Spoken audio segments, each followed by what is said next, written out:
Sugar man, won't you hurry? 'Cause I'm tired of these scenes. They used to mispronounce Siegerman as Sugarman. And then they just started calling me Sugar, and that became my nickname. It's 40 years since this LP called Cold Fact by Rodriguez was released. And in South Africa, it was a very popular album. It was one of the biggest albums of the day. But the thing was, we didn't know who this guy was. All our other rock stars, we had all the information we needed. But this guy, it was nothing. And then we found out that he had committed suicide. He set himself alight on stage and burned to death in front of the audience. 这就是今天要说的寻找小糖人的故事。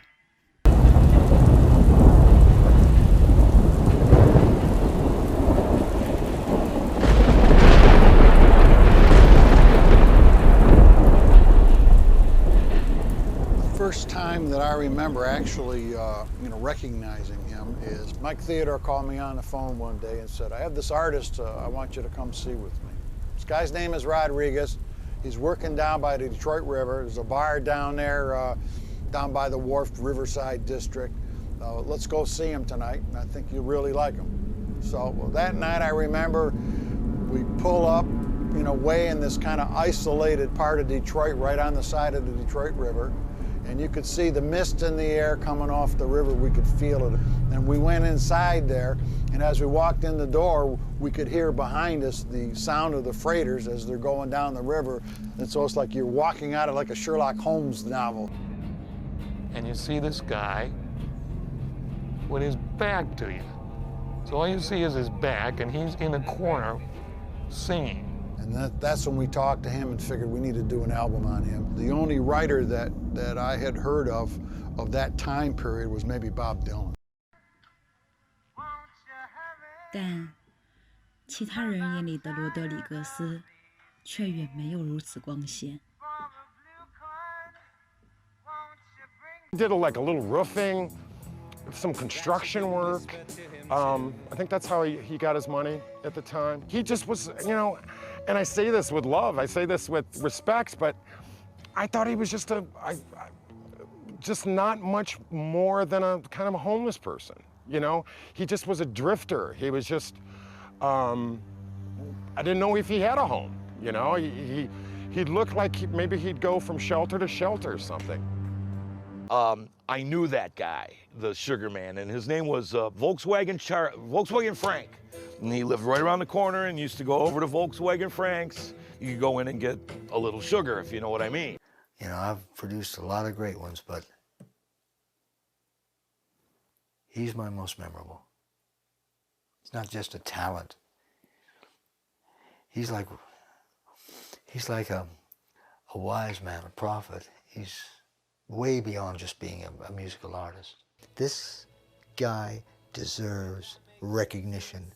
Nobody in America had even heard of him. Nobody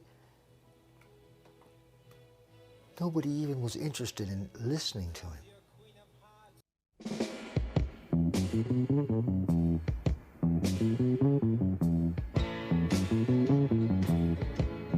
It's still a bit of a mystery how the first copy of Cold Fact actually came to South Africa, but one of the stories I've heard is that there was an American girl and she came to South Africa to visit a boyfriend and brought a copy of the record with her. And her and him and all the friends really liked it and went out to try and buy it, but you couldn't buy it. So they started taping copies and passing copies along. However it got here, however it germinated here, once it got here, it spread very quickly. How much going have you got? And I wonder about your friends that are not. I wonder. 罗德里格斯在南非的流行，对当时的南非人民产生了巨大的影响。Remember, I was in high school, and we heard the song "I Wonder." How many times you've had sex? At that time, South Africa was very conservative. It was the height of apartheid. And there wasn't television here. That's how conservative it was, because television was communist. It was really, you won't believe. Everything was restricted, everything was censored, everything was... And here's this guy singing this song. Who's that? So that's Rodriguez. And he became something of a rebel sort of icon. And the one song's called the Anti-Establishment Blues. We didn't know what the word anti-establishment was until it cropped up on a Rodriguez song. And then we found out it's okay to protest against your society, to be angry with your society. Because we lived in a society where every means was used to prevent apartheid from coming to an end, this album somehow had in it lyrics that almost set us free as oppressed peoples. Any revolution needs an anthem, and in South Africa, Cold Fact was the album that gave people permission to free their minds and to start thinking differently. 这位神秘的巨星有更富有传奇色彩的版本。 Versions of the story, but what I heard, he hadn't played a concert in a very long time, and a promoter got him to play a concert, and he was hoping this was going to be a great show.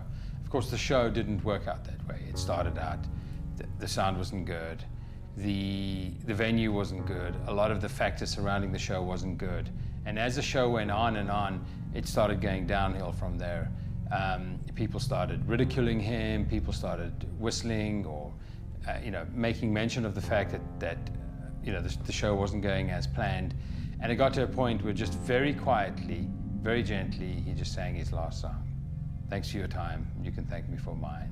And after that said, forget it. And he reached down and pulled up a gun and pulled the trigger. And that was the dramatic, very dramatic ending to what was actually a non-career. There were no concrete cold facts about the artist known as Rodriguez, any musicologist detectives out there. And that's the line that changed everything.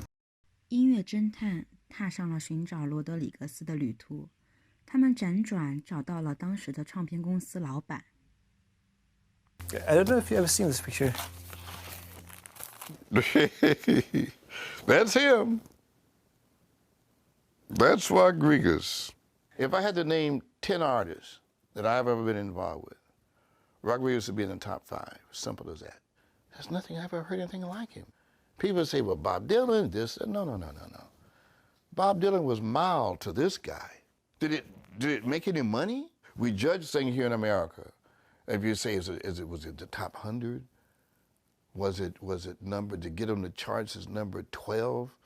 There was a lot of radio play? The answer is no, man. I was sitting in my condo, just having a cup of coffee. I was looking out the window watching the ocean. Phone rings. It's a long-distance call from South Africa, from a writer. His name's Craig Bartholomew. And he starts telling me this amazing story. So he said, do you know that Rodriguez has been selling in South Africa for 25 years? These albums, he's selling millions. I said, what? Then he's sitting there and he wants to starts telling me some stories about, he said, how did Rodriguez die? And he's telling me information that he had that Rodriguez had.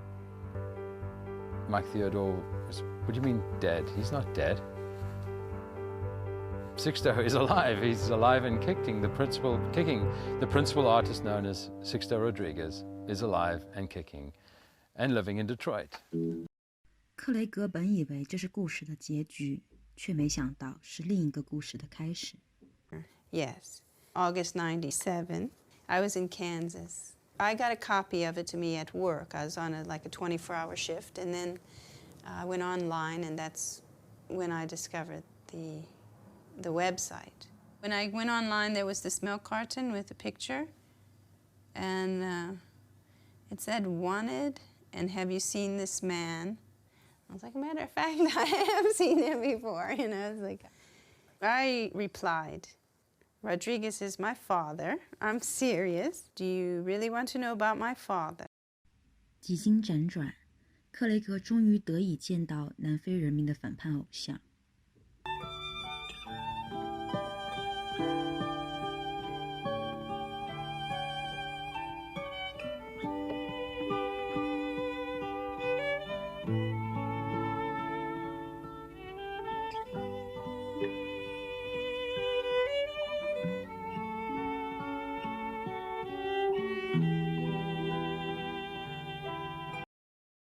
现实生活中的罗德里格斯拥有着与南非人民心中传奇自由斗士完全相反的形象。他从事着与音乐相去甚远的建筑工作，生活简朴，为人谦和，面对镜头甚至有些无所适从。谈话中从未流露出对线下的任何不满，也不觉得命运对他有任何不公。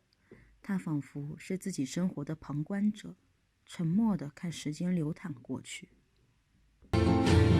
She laughed when I tried to tell her hello only ends in goodbye.